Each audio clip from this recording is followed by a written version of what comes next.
Today on Food Journey, the eternal battle of the bulge. What's the ultimate remedy? We're speaking with an endocrinologist today at her clinic in Lekki to unravel some of the mystery. Hello, Doctor, and welcome to Food Journey. Hello, Sonia. Thank you for inviting me to today's edition.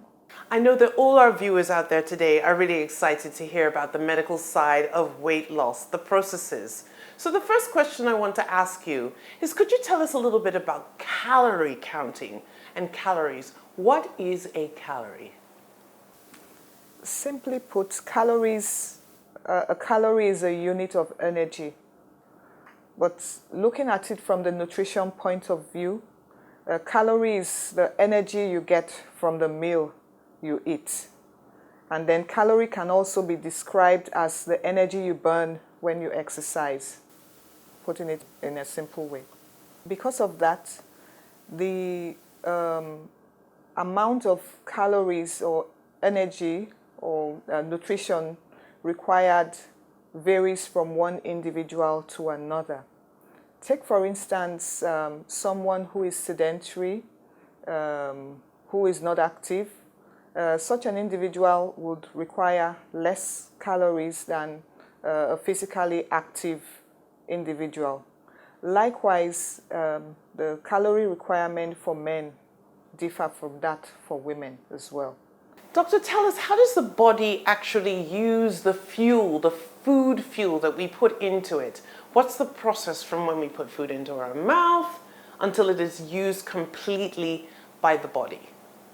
When we eat, the food gets broken down through some reactions and then gets digested and then goes into the intestine, and from the intestine it's absorbed into the blood.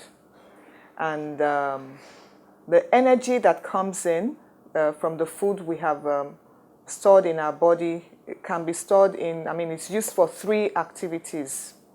20% of that energy is used for physical activities, expended during physical activity.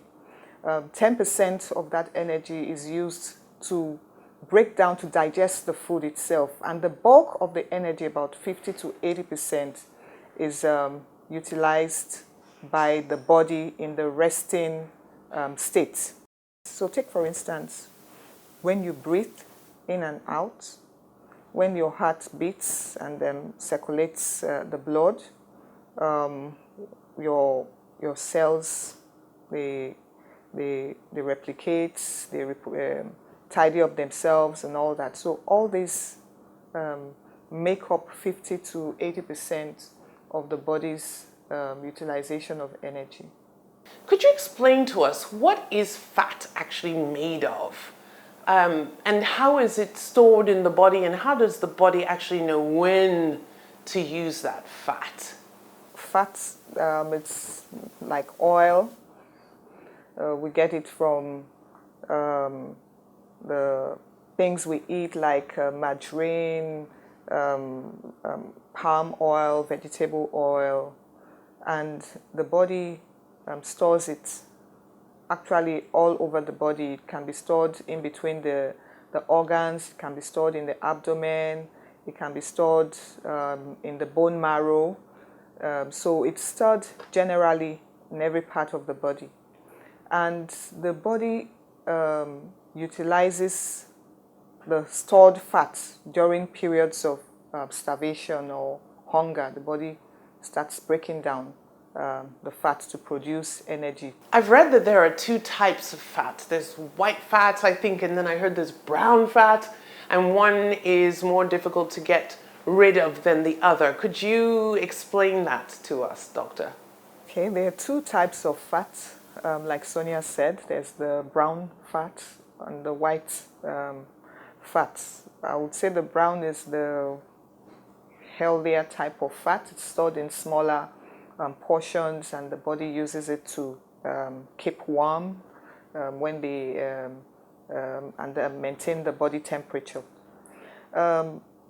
The white fat, which forms about 20 to 25% of the body fat, is more active, found in the visceral organs, and that is what is stored widely in all over the body, and has receptors, the insulin receptors, some sex hormone receptors, and all that. It's kind of an active portion, and this is what is when you store this in your body, it's not so easy to get rid of this type of fat. Doctor, a lot of people have problems losing weight. It might be that they're just sort of haven't really made the final decision to really do it with any real depth of effort. And then there are people who try really hard but just don't get anywhere. It just never shifts, or it's very difficult to shift the weight. Now, are there medical reasons why some people have more difficulty losing weight than other people? All right. For difficulty in losing weight, there are physiological factors and then there are pathological factors. So in terms of physiological factors, that's things that are happening normally. We look at the genes of this individual. Do you come from a family of very big people with big bones and all that? How much food are you taking in? What is your level of physical activity like? What is the amount of energy your body burns during the resting phase? This, of course, is affected by age, gender, physical build, and all that. So that's for the physiological things that can affect you, the physiological things that can affect the way you lose weight. Now there's some other hormonal problems that can make it difficult for you to lose weight when you have excessive or lack of some hormones. Now, when you have excessive hormones, there's something we call Cushing's syndrome, where the body produces excessive cortisol. You have people gaining weight and storing weight in the abdomen and other places. Weight is difficult to lose in this condition. And then when you have an underactive thyroid gland, like in hypothyroidism, one of the symptoms is weight gain, and the person feels cold and all that. So there are a lot of things that have a role in determining whether your weight loss exercise is successful or not.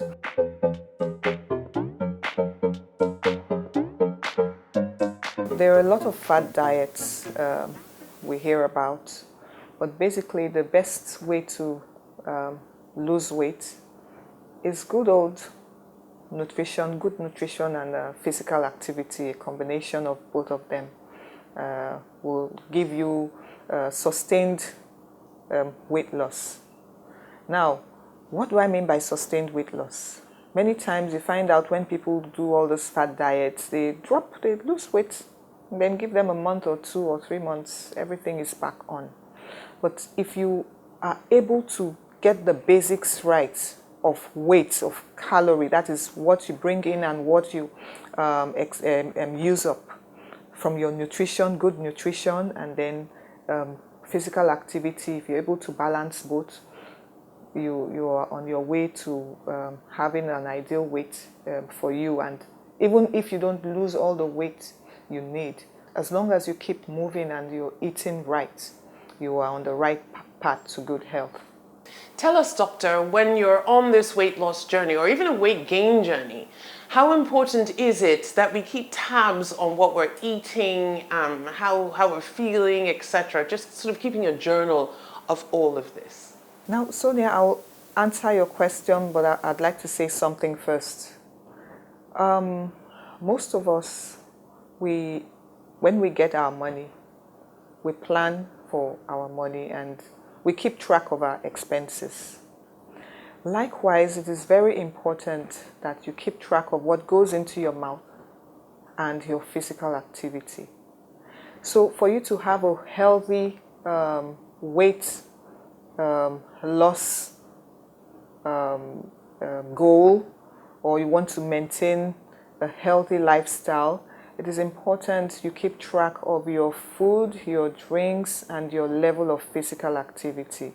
You can do that using the old paper and pen, or now with technology, you have a lot of devices and apps that you can use to track the food you eat, what you drink, your physical activity, even the quality of sleep you have. So I'd encourage you to make use of technology to monitor all these. And it is important you keep track. You'll be surprised what you find out when you analyze the data you have.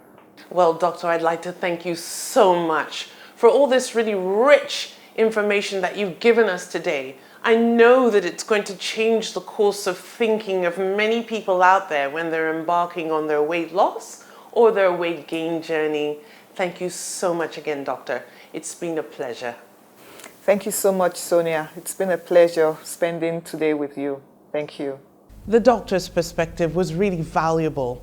I certainly learned something new about weight loss and how to really do it effectively the old-fashioned way, counting calories.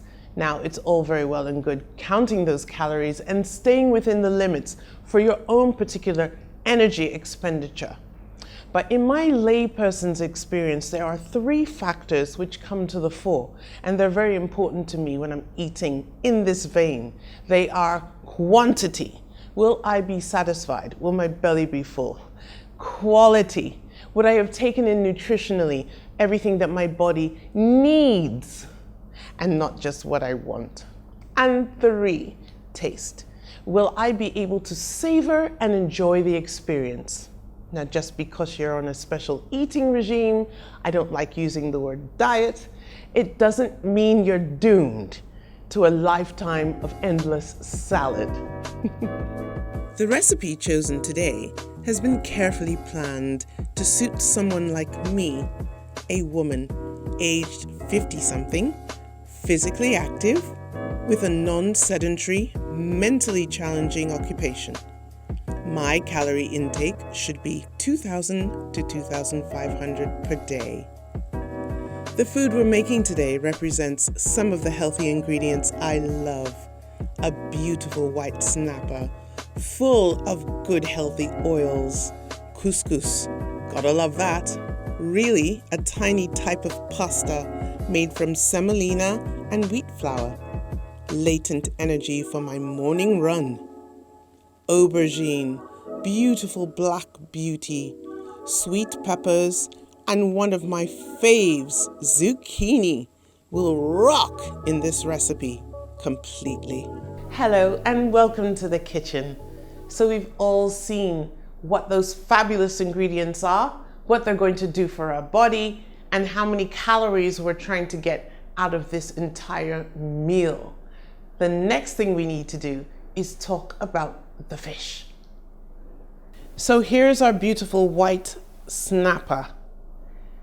I bought it like this from the market, scales on, because I really want to show you how to clean the complete fish. There are 3 things that need to happen to it. 1 is scaling, descaling.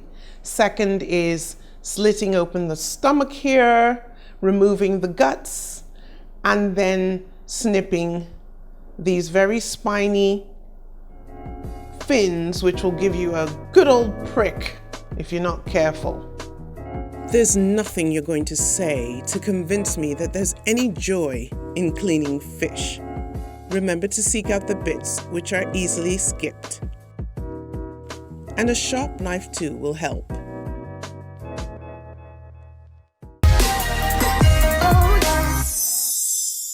Now, we need to be careful when removing these spines. I have a kitchen scissors here, and really it's snip. That's what we want off. Place it there. Another one under here. I like to get my hands under it and then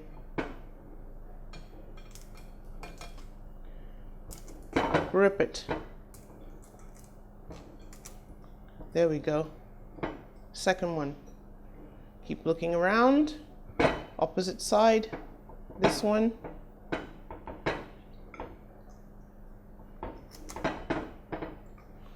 That's off. Another one here. This one splays out. They're really sharp, so be careful. So I'm going to just, and the fish is slippery too, which doesn't really help. See this little last one here? Really tough. Might need to use a bigger knife to chop that off. This part here, just neaten off. So it looks like a little fan. And then these bad boys here have to go too. Keep your fingers away from those spikes and just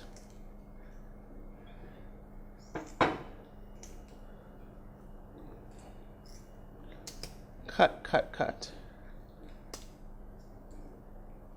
Where it gets difficult, we change our knife to one that can hack that off. A fish that you buy shouldn't smell fishy. It should smell fresh, like the sea. If it doesn't, reconsider your purchase. Now the best part, not really, the removal of the guts. You just have to slice open the belly and pull it all out. Check well and make sure that it's all removed, especially the gallbladder, which can bitter the fish if it bursts during cooking. Some people like to remove the gills and some don't. Now just wash off your fish, checking you've removed all the scales and it's ready for the next stage.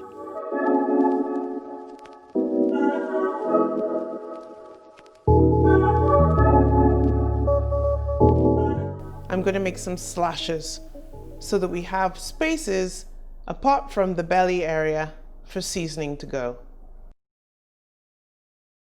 Beautiful ginger here. A bit about this big is okay. And some lovely local garlic. Look at those big bulbs. Very intense flavor. I really like the local garlic. And there we go. One is enough. It should be subtle, not overpowering. Those two pieces. Fine. Now, lining up our seasoning, salt. Little sprinkling of that. Paprika. A little dusting of that. Our piece of ginger in. Our clove of garlic in. A little bit of olive oil. And just crush.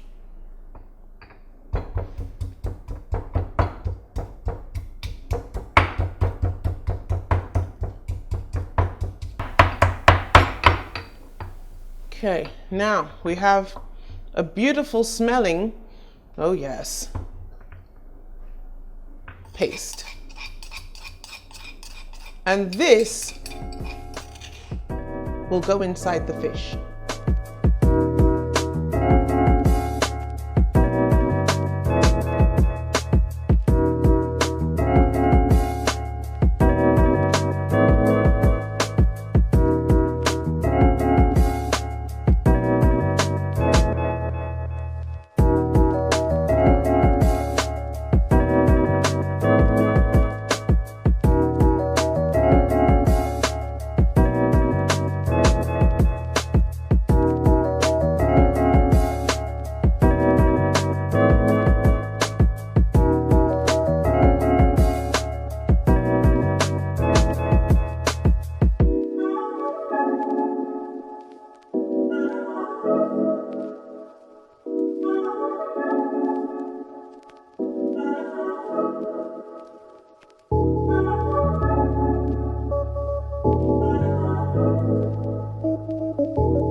grilling, and I'm very excited to see how it comes out with all those lovely spices and that lemon. So to accompany that, we're going to make some couscous chock full of vegetables.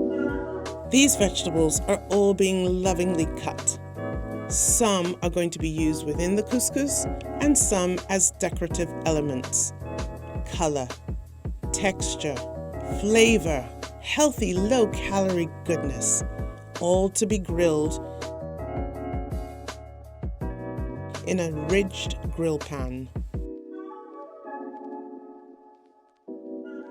We've got our lovely grill pan here with those lines that are going to leave a beautiful design on all our vegetables, and I'm laying it in such a way that the lines will go across it. So I'm doing this by design to please myself aesthetically as I eat.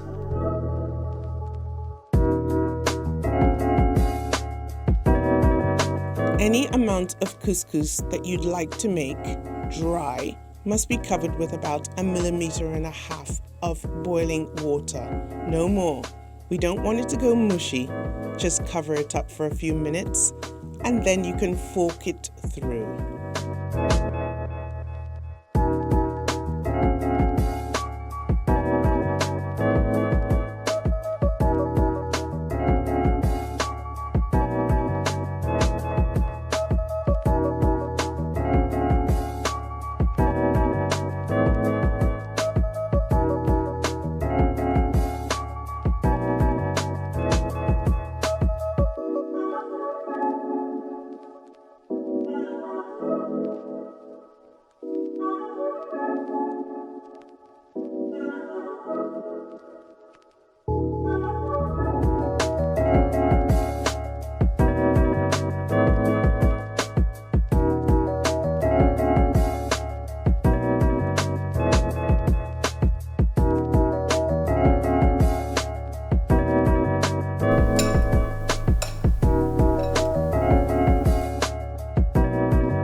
There's nothing better than eating well and knowing that you're making choices to benefit you and your family. You're going to be working on your mental confidence, your physical improvement, and keeping those taste buds happy. That's what we do here on Food Journey, and we're saying goodbye now, and I hope you all have a blessed and absolutely exquisite week. See you next time. Bye-bye. Food Journey has a new Instagram. It's FOODJERNY @Food Journey. So if you were following us before, please come and follow us here now.